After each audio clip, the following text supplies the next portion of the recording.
और उनकी organic product को आने वाले दिनों में विश्व के बाजार में पहुंचाए।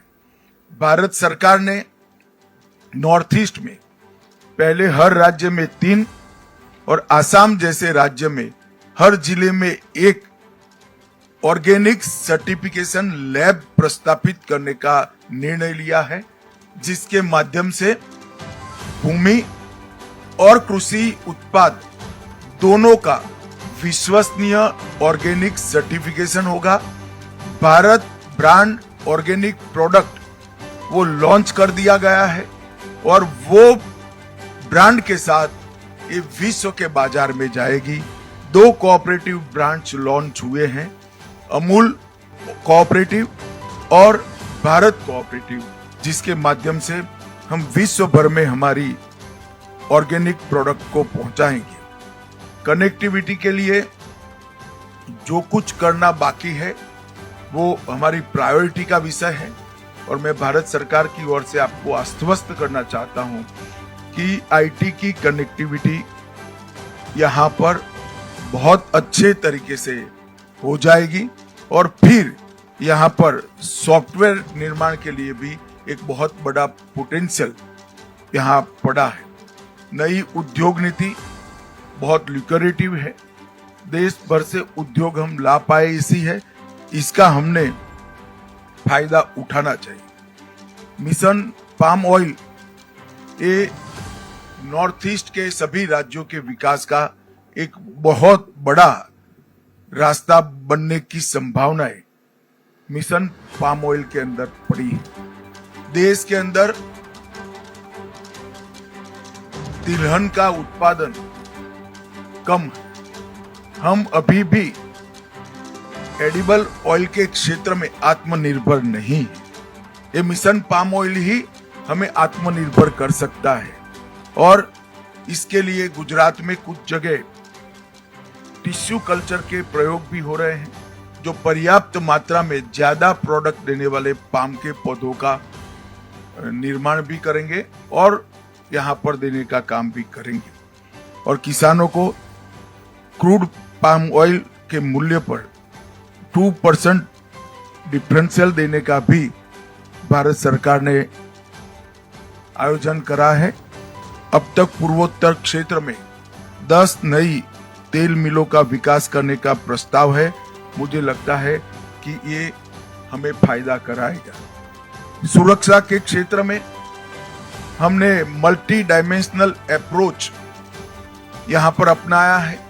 हर राज्य की एक विशिष्ट रणनीति बनाकर हम 10 साल में आगे बढ़े और इसका परिणाम है कि पुलिस, आर्मी, असम राइफल और केंद्रीय पुलिस बल ये सब ने इकट्ठा मिलकर यहाँ पर एक बहुत अच्छी व्यवस्था करने में सफलता पाई है, जिसके चलते हिंसक घटनाओं में 31% कमी और नागरिकों की मृत्यु में 86% की कमी ये 10 साल में हमने सिद्ध की है। लगभग 10,574 विद्रोही सरेंडर हुए हैं और कई सारे समझौते किए।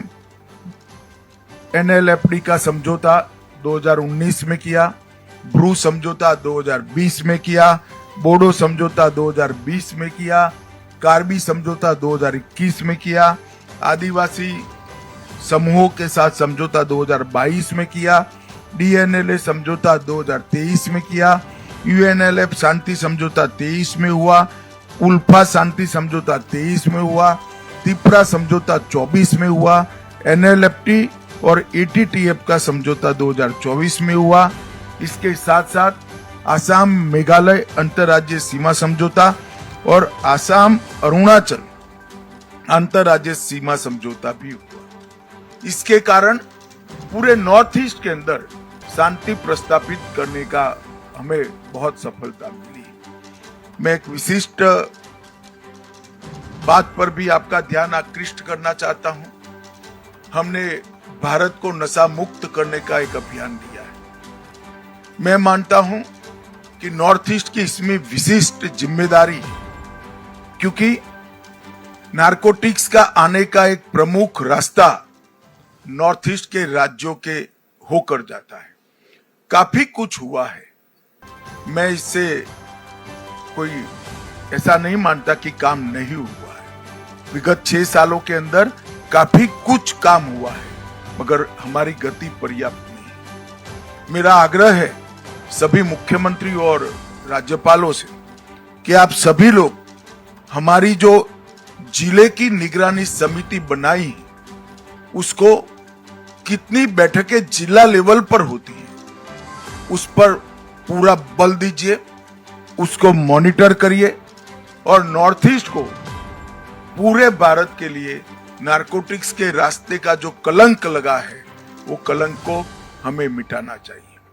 नशा आने वाली पीढ़ियों को खोखला करता है और हमने पूर्णतया से भारत को नशा मुक्त बनाने का काम करना है और ये मिशन, उसमें नॉर्थ ईस्ट बहुत बड़ा योगदान कर सकता है। तीनों नई संहिताएं जो आई है, आपराधिक न्याय प्रणाली में 3 नए कानून आए हैं। इसके इम्प्लीमेंटेशन के लिए फरवरी माह में मैं दिल्ली में सभी मुख्यमंत्रियों की एक साथ मीटिंग बुलाने वाला हूं। मेरा आग्रह है कि उसके पहले एनसीआरबी और बीपीआरएनडी के साथ आपके पुलिस प्रमुख बैठकर आपका पूरा नॉर्थ ईस्ट को कंप्लीट तीनों संहिता के अमलीकरण के लिए तैयार करने का काम समाप्त करें। मैं आपको विश्वास दिलाता हूं कि तीनों संहिता के इम्प्लीमेंटेशन के बाद, पूर्ण इम्प्लीमेंटेशन के बाद कोई भी एफआईआर रजिस्टर होगी, वो सुप्रीम कोर्ट तक 3 साल में इस नागरिक को न्याय मिल जाएगा। हम सालों तक आतंकवाद से जूझते रहे, हम सालों तक अहिंसा से जूझते रहे, तो सभी राज्यों की पुलिस का लक्ष्य यही रहा कि हिंसा से मुक्ति पाले। वो काम अब लगभग हो चुका है।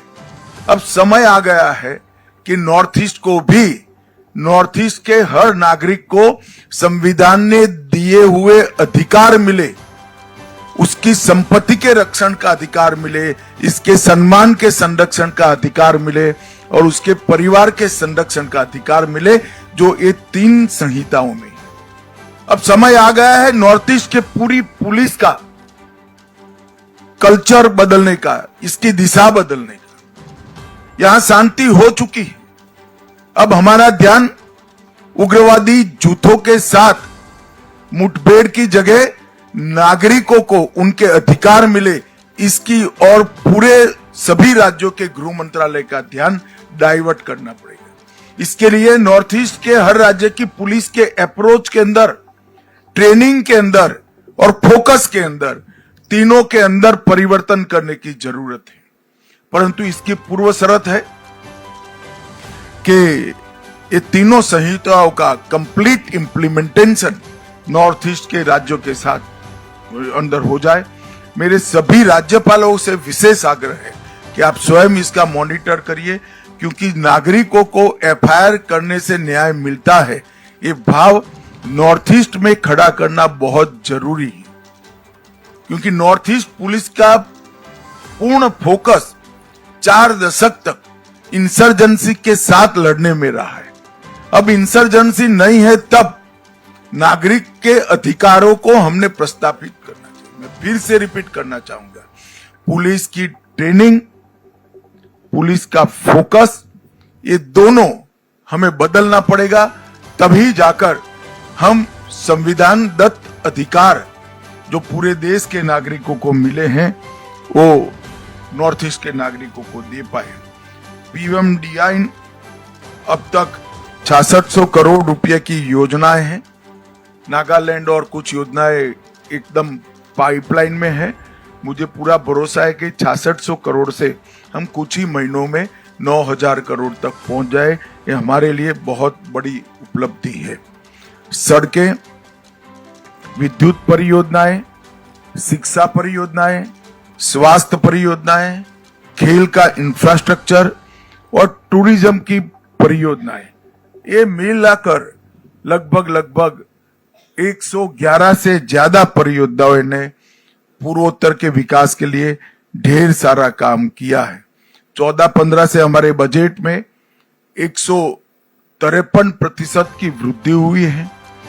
लगभग 22 मिशन से पूरे पूर्वोत्तर को हम समृद्ध बनाने का एक महत्वाकांक्षी लक्ष्य रखे हैं। Mission organic value chain development भी हमने आगे मैंने बताया ऐसे परिपूर्ण करनी पड़ेगी। और कनेक्टिविटी के लिए मैं भारत सरकार की ओर से आपको आश्वस्त करना चाहता हूं, हर प्रकार की सहायता पूर्वोत्तर राज्य को हम करेंगे और उसमें बजट की कोई कमी नहीं। सिर्फ रेल कनेक्टिविटी में 81,000 करोड़ रुपया की योजनाएं अब तक बन चुकी हैं। रोड कनेक्टिविटी में 41,000 की योजनाएं बन चुकी हैं। हवाई अड्डे के 64 रूट नए चालू हुए हैं और अब बाकी जो बचा है काम भी द्रुत गति से 3 साल में समाप्त करने का काम हमने लक्ष्य रखा है। मेरा आग्रह है कि नेसेक का सबसे ज्यादा उपयोग नॉर्थ ईस्ट के राज्यों ने करना चाहिए। नेसेक की स्थापना भी अटल जी के समय में हुई और टेक्नोलॉजी का उपयोग ये विषम भौगोलिक परिस्थिति में बसे हुए 8 छोटे छोटे राज्यों को जब तक आपके डेवलपमेंट में टेक्नोलॉजी का उपयोग लेकर आप नहीं जाते हैं, डेवलपमेंट का फोकस तय नहीं कर सकते। रास्ते नेचुरल कोर्स में कहां से बनाने से कम अवरोध है, वो हम टेक्नोलॉजी से बहुत अच्छे तरीके से आइडेंटिफाई कर सकते हैं। वो करते हैं तो रास्ते बनाने का बजट कम से कम 30% कम होता है। बाढ़ से हम ग्रस्त हैं, बाढ़ को डाइवर्ट कर बड़े तालाब बनाकर टूरिज्म, एग्रीकल्चर और बाढ़ से बचना तीनों लक्ष्यों को सिद्ध कर सकते हैं। आसाम ने प्रायोगिक स्तर पर 15 बड़े तालाब बनाए हैं। सभी राज्यों ने ये बाढ़ से निजात पाने के लिए और पानी के स्टोरेज के लिए इसका उपयोग करना चाहिए। आसाम के मॉडल को समझना चाहिए। मैं चाहूंगा कि एनईसी भी आसाम के मॉडल को बाकी सारे राज्यों में जहां जहां प्लेन जगह उपलब्ध है वहां पर बड़े तालाब बनाकर टूरिज्म, इरिगेशन, ड्रिंकिंग वाटर और बाढ़ से निजात, ये चारों लक्ष्य को सिद्ध कर सकते हैं। और इसके लिए भी टेक्नोलॉजी का उपयोग महत्वपूर्ण तरीके से हो सकता है। टेक्नोलॉजी के उपयोग से भ्रष्टाचार भी कम होता है और टेक्नोलॉजी से उपयोग से डीबीटी को भी हम आगे ले जा सकते हैं। आज नेसेक की भी मीटिंग है, बहुत सारी चीजें पहले तय हुई हैं। मैं यहां आने से पहले देख कर आया हूं, बहुत अच्छा इम्प्लीमेंटेशन हर राज्यों ने करा है। एक छोड़कर सभी राज्यों के मुख्यमंत्री ने अपनी ऑफिस से ही नेसेक के साथ किसी को जोड़ने का काम किया है। इससे इन कामों को गति मिली है। अंत में मैं इतना ही कहना चाहता हूं, पूर्वोत्तर शांत होना पर्याप्त नहीं है। पूर्वोत्तर को समृद्ध करने का हमारा लक्ष्य होना चाहिए। पूर्वोत्तर शांत और समृद्ध होना भी पर्याप्त नहीं है। पूर्वोत्तर की हमारी विविधता की जो पहचान है, सांस्कृतिक पहचान है, कला की पहचान है, साहित्य की पहचान है और भाषाओं का अस्तित्व, इसको संजो कर रखना न केवल पूर्वोत्तर, पूरे देश के लिए महत्वपूर्ण है। क्योंकि भाषाएं, संस्कृति हमेशा से हमारे देश की बहुत बड़ी धरोहर रही है। मैं आपको विश्वास दिलाता कि मोदी जी के नेतृत्व में मैं, सिंधिया जी और सुकांत मजमूदार जी तीनों आपके एडवोकेट बनकर भारत सरकार में आपकी हर समस्या के लिए खड़े हैं। आप आगे आइए और ये शांत, समृद्ध और सांस्कृतिक विरासत से सभर पूर्वोत्तर को आगे बढ़ाए। और जब 2047 विकसित भारत का लक्ष्य तय होगा तब मेरी तो मन की एक कल्पना है कि सबसे समृद्ध क्षेत्र अगर कोई हो सकता है तो हमारा पूर्वोत्तर हो सकता है, क्योंकि कुदरत ने आपको बहुत पोटेंशियल दिया है। तो हम सब मिलकर मोदी जी के 2037 के विकसित भारत के लक्ष्य के साथ जुड़े, आगे बढ़े और पूर्वोत्तर को भी आगे बढ़ाए, यही अभ्यर्थना है। वंदे मातरम, भारत माता की जय। माननीय गृह मंत्री एवं उत्तर पूर्वी परिषद के अध्यक्ष श्री अमित शाह जी का मैं बहुत बहुत आभार व्यक्त करती हूं उनकी बहुमूल्य वक्तव्य सभी के साथ साझा करने के लिए। अब मैं धन्यवाद ज्ञापन के लिए योजना सलाहकार श्री शोम कामे जी से अनुरोध करती हूं।